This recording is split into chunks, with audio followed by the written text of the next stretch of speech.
Hello and welcome to North London allotment, the new North London allotment, and I've just been digging, so I thought I'd have a sit down, get my breath back and show you around the new plot and what I've done so far.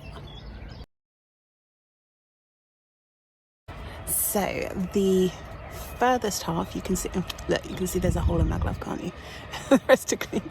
So that half became mine on the 1st of April, and the lady had completely cleaned out the shed so I could put my stuff in, which was lovely because when I got my last one it was pretty full of stuff, which is still in that shed now. And I've just been settling in really. I don't feel like that half is really mine yet. Probably because I've been concentrating on the front half and because it's the bit I was allowed to do.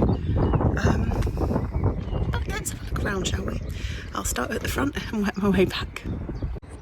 So here we go, this is the front of my new plot, and yes, those are 21 buckets of potatoes, and I'm still worried it's not enough.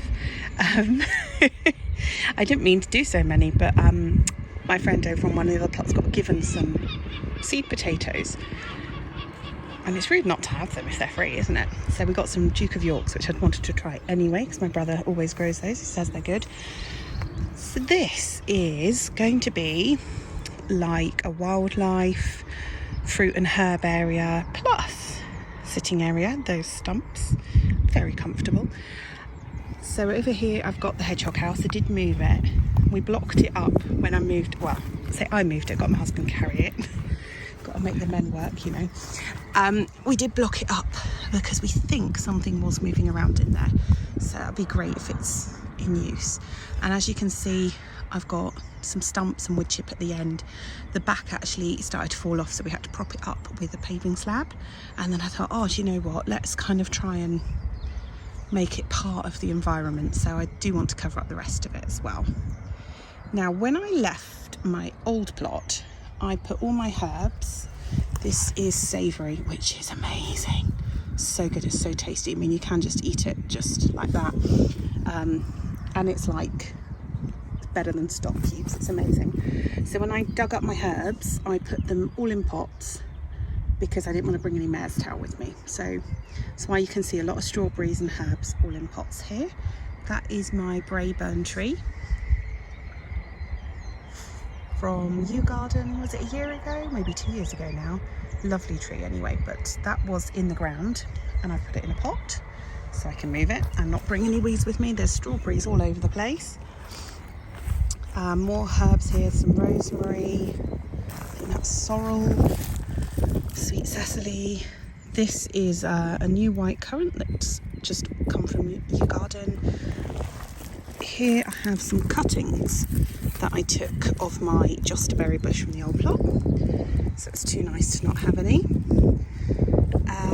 Mint, and then just in here, which has been disturbed by our friends the foxes, of course, I put some carrot seeds.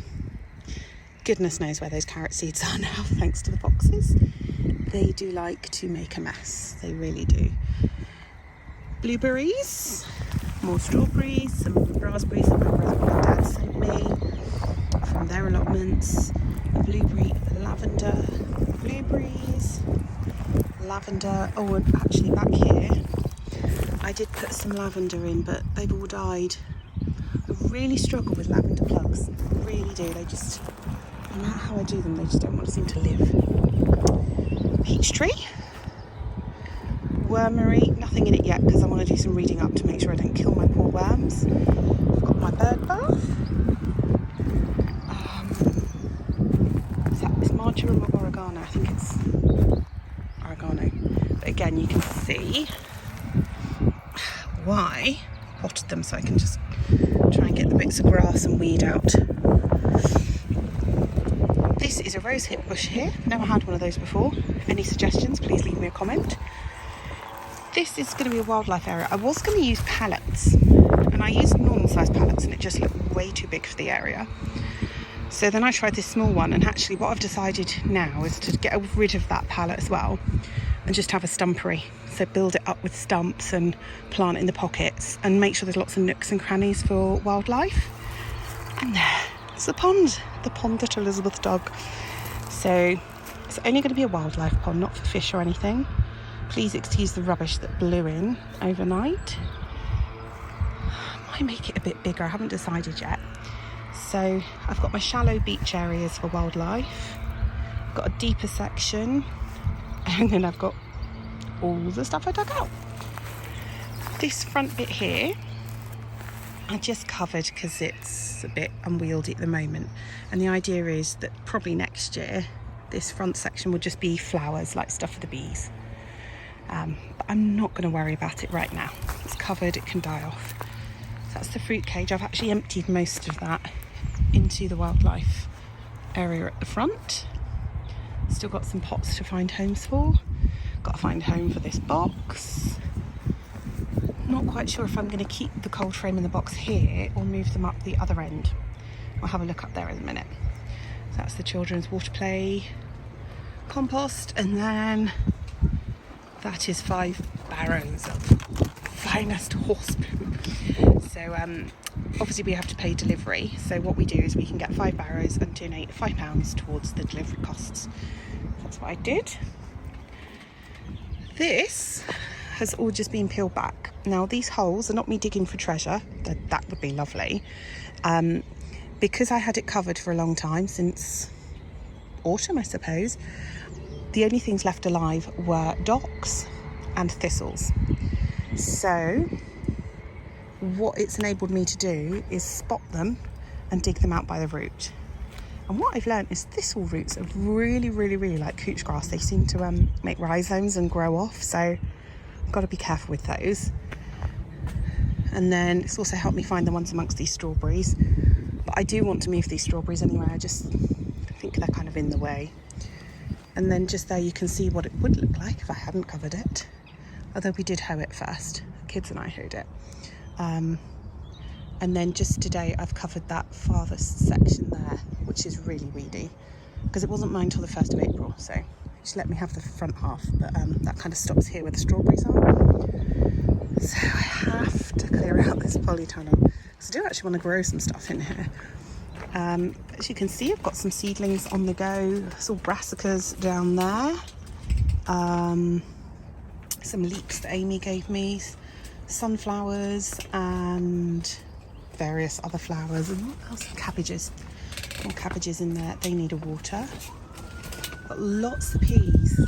My son and I sowed these when we were just getting over from COVID, so it was a few weeks ago now, and we just kind of went a bit crazy, I think. But he loves peas.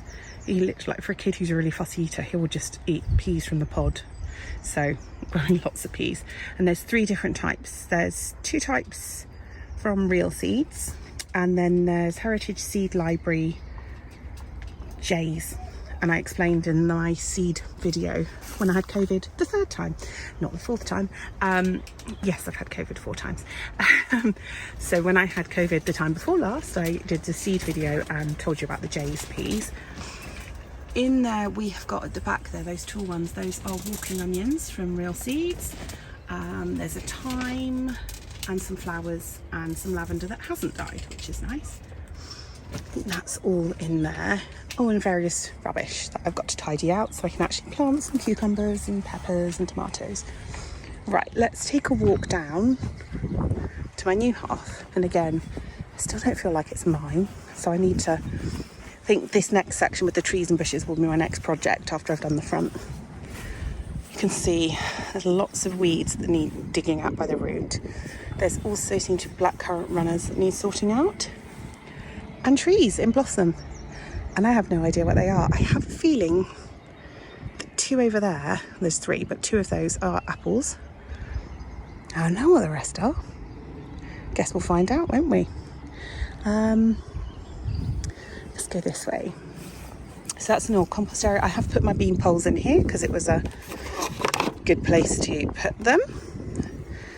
There's a cold frame I can probably get going, so that's why I kind of might move the other cold frame up here. There's a spot for it there, but this is quite a mare's taily area, so I have to be careful of that. Some chairs, random stuff that I need to sort out, more trees, some currant bushes, and And kind of, if I go to the back, you can probably get a better view. So I'm thinking this is like, tidy this all out and have like a sitting and a barbecue area and just a nice kind of chill out zone. I've got some solar lights. I think it'd be nice. That's the plan anyway, but obviously there's a lot to tidy here. A lot. This shed is 37 years old. It's doing quite well. And the lady said she wasn't going to move it because she thought it would probably fall down, which to be fair, it probably would. And it was lovely and empty when I got it. And of course I filled it with stuff. And I need to fill it with more stuff from the polytunnel so I can grow things in the polytunnel. But it's a nice little shed, it really is. And it's got a nice sturdy locking door. There's the trees, really, really beautiful. Look at the colour on that blossom, isn't it lovely? I think this is one of the apple trees. This is currant of some kind. I'm going to say blackcurrant actually, because the leaves look bigger, but I don't know if that's true or not. More weeds, area I've just covered, random swing that I haven't got a place for yet. There we go, that's it. That is my new plot. I'm having the customary April panic of it's not going to be ready because like look how compact this is and it's cracking. I'm going to have to plant this soon. So we shall see. We shall see if I can get it all ready, given that this is the end of the Easter holidays. And I'll be back to school next week. So I'm just tidying up. I think, oh, I'll get rid of that snail. This is all from the polytunnel. And then I have a heart attack looking at this thing. It's massive. But I'm pretty sure that is the first genuine leopard slug I've seen. And they eat other slugs. So I'm going to find somewhere he can live. Somewhere damp, but not in my polytunnel. And that snail's just getting evicted. Behold my mostly tidied polytunnel. I've left the pots there because obviously I'll be needing those. Cardboard, which will go onto the wood chip on the front bit. But starting to make room. I've left this stuff down here by the watering can because there's a frog living in there somewhere. And since I don't have an alternate habitat for it, I kind of leave it a bit messy and a little bit damp. So Froggy can live happily. I'm not going in there yet. When I have somewhere I can, you know, transfer Frog happily to, I don't mind clearing that bit. But at the moment, I haven't really got any good hiding places, so this is it. Cucumbers, peppers, tomatoes will be in here, hopefully, during the summer months. So there we go, that is my lovely new plot. April panic aside, hopefully everything will get ready for growing. I hope. We'll see. I must be kind of myself. It's the first day. Might not all be ready. Just do our best. Until next time, guys, have a wonderful time and enjoy gardening. And while it lasts, enjoy the sun. See ya.